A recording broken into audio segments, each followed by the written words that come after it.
Aujourd'hui, on va parler de Atos qui a encore subi une chute suite à une mauvaise nouvelle et qui a perdu environ, alors depuis le début de l'année, allez, 80% de sa valeur et voir si c'est le bon moment pour rentrer justement à 1,60 et quelques pour repartir de plus belle et faire d'énormes bénéfices ou si c'est un dossier perdant ou du moins un dossier qui ne part pas gagnant. Alors on a eu la grosse annonce, Airbus renonce à acheter Atos et fait plonger son action de 25% à la bourse de Paris. Alors c'est pas uniquement pour le rachat en soi, c'est surtout parce que cet argent, l'argent qui devait être collecté, qui devait être donné, il aurait servi pour que Atos puisse sortir la tête de l'eau. Alors donc dans les big data, Airbus ne rachètera pas cette partie-là d'Atos et donc on se priverait de une estimation entre 1,5 et 1,8 milliard d'euros. Comme déjà Atos commence à avoir du mal à arrondir les fins de mois, puisque quand on se met ici, si on va là, finance,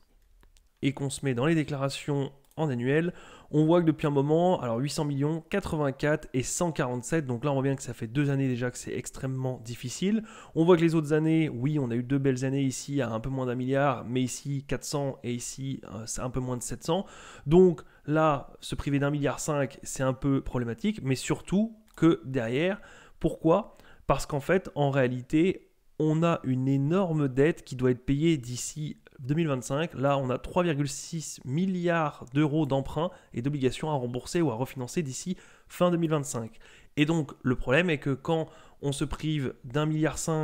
ou 1,8 milliard, qu'on a très peu d'argent dans les caisses, alors il paraîtrait qu'il y a environ, alors si je vous le mets ici, il paraîtrait qu'il y a 2,4 milliards d'euros, mais il y en a qui disent que ce chiffre est un peu gonflé. Donc même si on mettait 2,4 milliards d'euros et qu'on ajoute les 1,5 milliard, en gros, ça nous faisait du 3,9 milliards,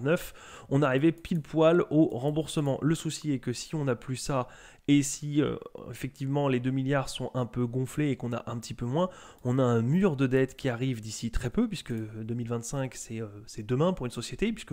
rien que le temps de faire le rachat, d'avoir le virement, etc., on aurait déjà été juste, mais globalement, sur la vie d'une société, dans 12-15 mois, c'est juste. Donc globalement, 3,65 milliards, c'est pour ça que le titre a chuté et que sur un an, il a reculé de 87%, puisque plus ça va, moins les investisseurs ont confiance sur le fait que la société pourra rembourser ce mur de dette ou au moins faire rouler la dette. Alors, il y a toujours plusieurs solutions. On peut avoir des gens qui arrivent pour monter au capital et proposer de racheter une partie, mais le problème c'est que derrière, on ne voudrait pas racheter une société qui va forcément être en difficulté, alors ou en perte, ou même si on arrive à redresser un peu la barre pour que l'année prochaine on gagne encore plus d'argent, il y aurait quand même toujours 3,6 milliards à rembourser, donc ça ne donne pas envie aux gros investisseurs. On pourrait avoir une dilution massive, sauf que pour 3,65, alors même si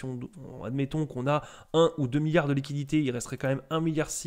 à financer, et le souci c'est qu'aujourd'hui, si on se met sur la market cap de Atos, on a une market cap à 188 millions. Donc 180 millions pour réussir à lever environ 2 milliards, ça fait une extrême dilution. Et donc les investisseurs actuels seraient extrêmement dilués et forcément les gens quittent le navire avant même d'avoir la nouvelle, puisque comme c'est un dossier qui perd un peu d'argent, comme c'est un dossier qui a une énorme mur de dette et que le dernier espoir qu'on avait d'avoir 1,5 milliard d'argent frais qui rentre est parti, forcément les gens se disent que là, il n'y a plus rien qui peut les sauver.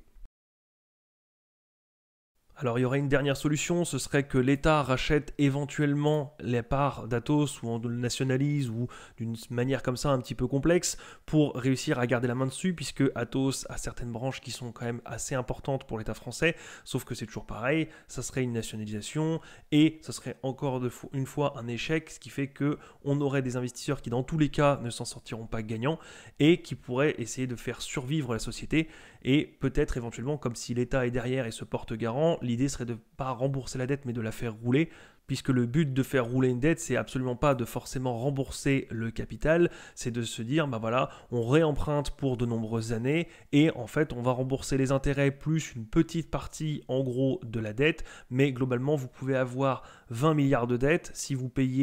remboursez 10 euros par mois, oui ça vous prendra très très longtemps, mais globalement les 10 euros par mois, vous pouvez les payer avec votre activité. C'est complètement différent d'avoir seulement 100 millions à rembourser, mais pour le mois prochain, à ce compte-là, il faudra rembourser rembourser une échéance de 100 millions. Donc le principe de faire rouler la dette, en fait, c'est de payer les intérêts et de ne jamais rembourser le capital principal ou très très peu. Mais en gros, c'est une forme de triche puisque on emprunte et on ne rembourse jamais réellement ce qu'on a emprunté. On rembourse une petite partie, voire pas du tout. On paye uniquement les intérêts pour pouvoir refinancer plus tard. D'ailleurs, quand on regarde ici, on met charge d'intérêt sur la dette, on voit qu'on a 58, 40, 121, comme quoi c'était possible jusqu'ici, on arrivait à rembourser tout simplement parce que ce sont des petites sommes comparées au chiffre d'affaires ou même au free cash flow. Si on se met ici, on fait 58, 40, 120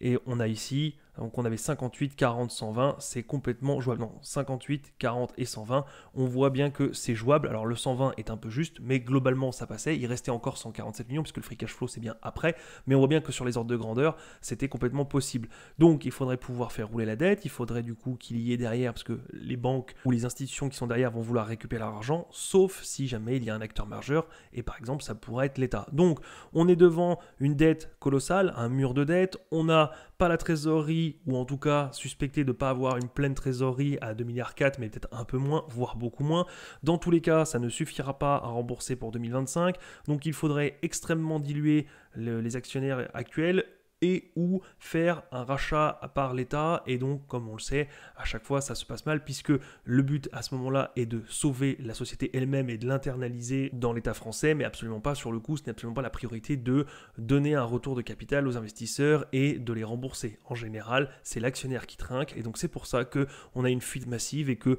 tout le monde, c'était le dernier espoir de se dire, il y a peut-être un coup à jouer, et peut-être qu'on aurait pu repartir, alors sans forcément se dire que, si je le mets en moi, sans forcément se dire qu'on aurait pu